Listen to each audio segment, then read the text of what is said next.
It's been a while, people. It's been probably a good 4 or 5 months since I've last talked about Attack on Titan. This video, I'm going to be covering, for the most part, chapters 97 through 100, the big 100 of Attack on Titan, aka Shingeki no Kyojin, what's been going on, my perspective, overall, just a deep dive into it, because it's been crazy. Now I gotta start off and say this, based on chapter 100 and the few ones before, but especially chapter 100, we need to give a anime or slash, I guess, manga award for 2017 to Eren Yeager. Now I'm gonna tell you why Eren Yeager deserves this award more than any motherfucker. Like, there's been some dudes, there's been the Dekus, there's been a couple motherfuckers that have undergone this, but nobody like Eren in 2017. I haven't seen it, and what I'm talking about is incredible adulthood type of character development. Eren's character development, how long has it been? I want to say, what was it, like 4 years or something? 5 years? 3 years? It's been years since like the end of the last time we really seen Eren in action and everything that went down against, you know, the little war with the Ape Titan and the Cart Titan and all that shit.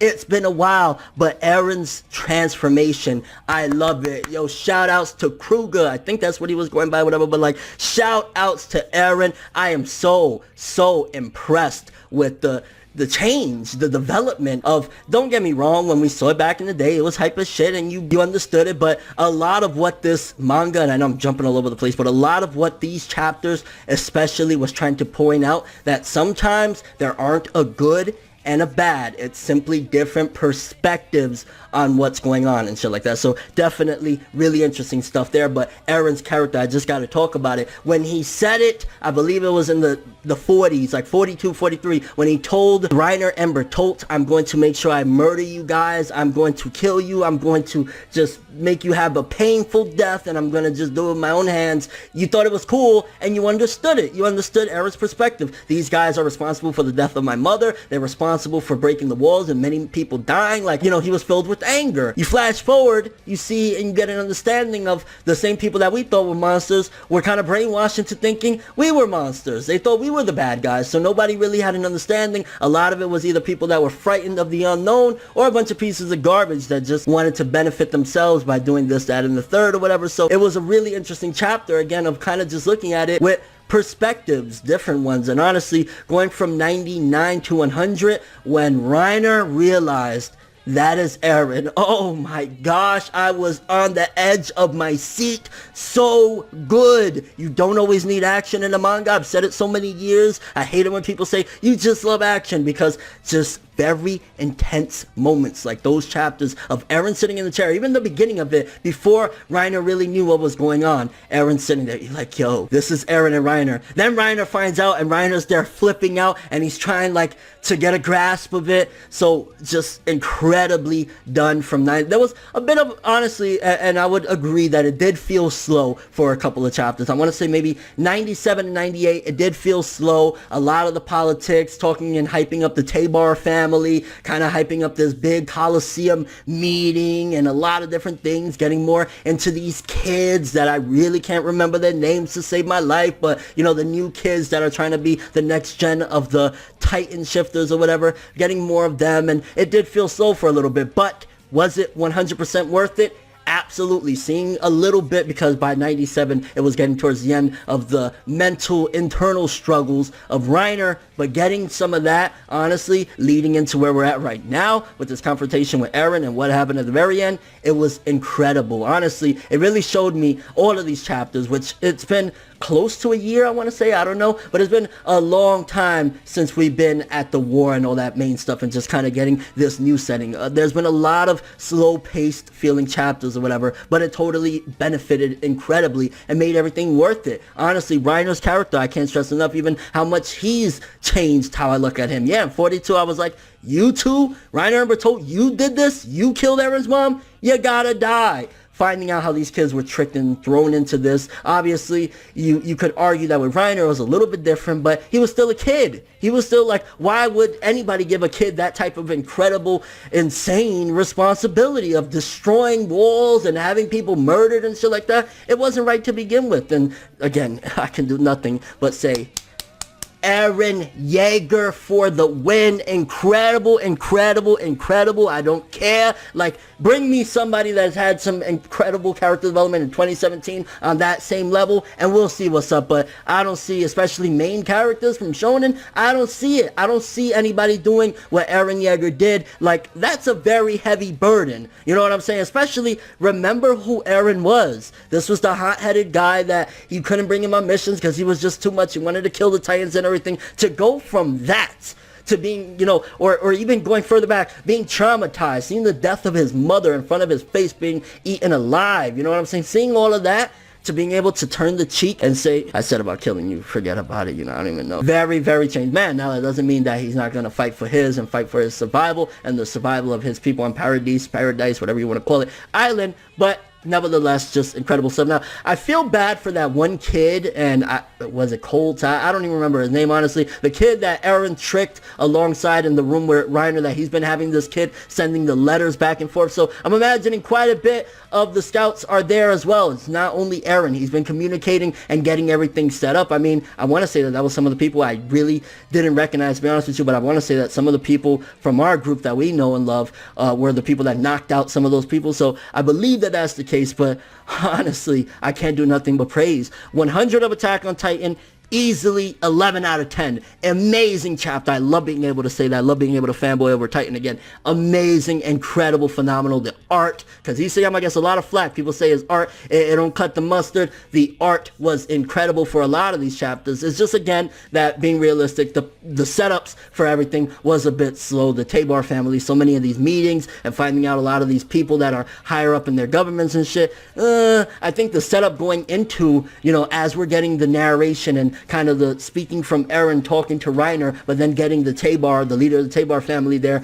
declaring war on Eren. It was just a perfect nerve-wracking. When this hits the anime, it's going to be great. This is very nerve-wracking, but great at the same time. Honestly, again, my praise is just Attack on Titan for the win. Attack on Titan for the win. Now, diving more into this whole thing, again, it's weird because, like, the guy from the Tabor family, he did speak some of the truth. I mean, yeah, he was talking all the nonsense about Ymir and the history or whatever, but he did speak some of the truth, saying that a lot of it is confusion. A lot of people don't understand things. So I guess in a way, the Tabor family or the Tabor leader, but he had his own objective. So he was saying that to try to not look biased, I guess, when he declared his war on Eren and them. Now, a lot of things as well, as far as like time limits, because as time has passed, a lot of these people are dying regardless. And I guess before we even get into the time discussion real quick, I'm kind of curious with what Eren said to Reiner. Would it be possible for somebody like Reiner and maybe even some of his underlings to join Reiner and kind of say,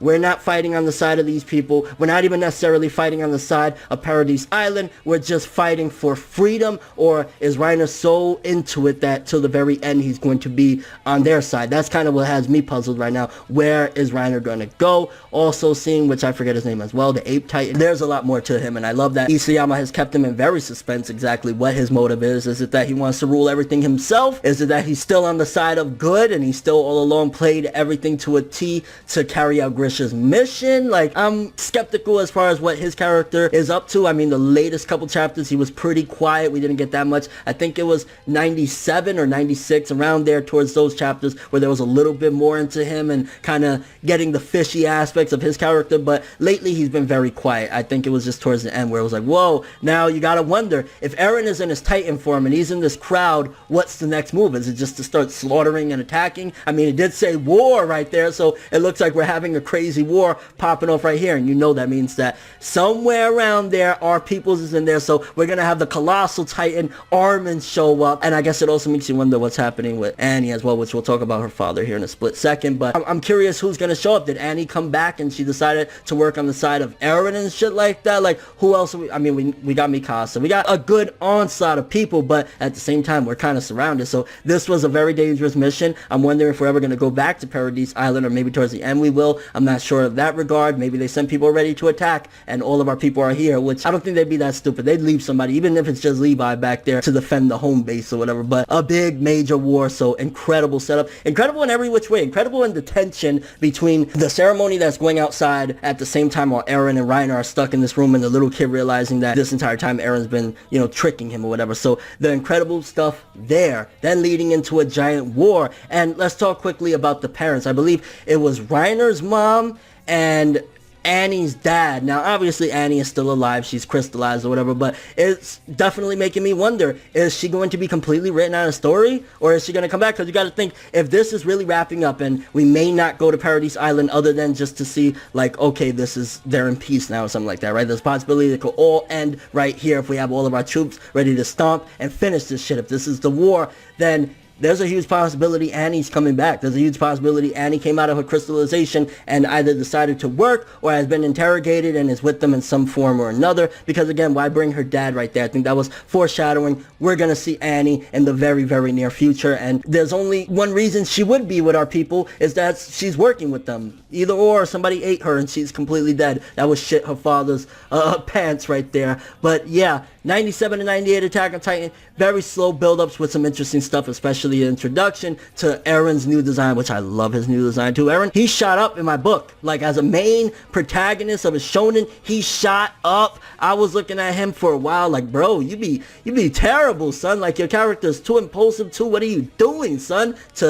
I fucked with him very heavy. But still, 97, 98, some slow, interesting build-up. 99, it really started to take off. And 100, again, I'm giving 111 out of 10. I haven't given a score like that in a really, really long time, but that was incredible manga writing. And for 100, the start of a war. People, again, your overall thoughts of all of what's going on right now. What do you think about Eren's character, his new design, how much he's changed? Is he one of the best? Does he deserve a 2017 character development medal? Also, Reiner's character, you think he's going to switch or he's going to stay with his people till the very end? What do you think is up with Zeke? That's his name. Do you think Zeke is up to something? Again, do you think, I guess he still has the Titan power technically for the Beast Titan. We're going to have a Eren versus the Beast Titan right there. Also, where do you think everybody scouted? And do you think that since we've seen her father, and hey, this might be where everything ends right here in this war, that Annie is going to be showing up real soon? Or maybe they just sent a couple people to send a message like, it's a war, we're waiting for you motherfuckers. And your overall thoughts of Attack on Titan recently? It's matured a lot. I will say Attack on Titan, it tried to mature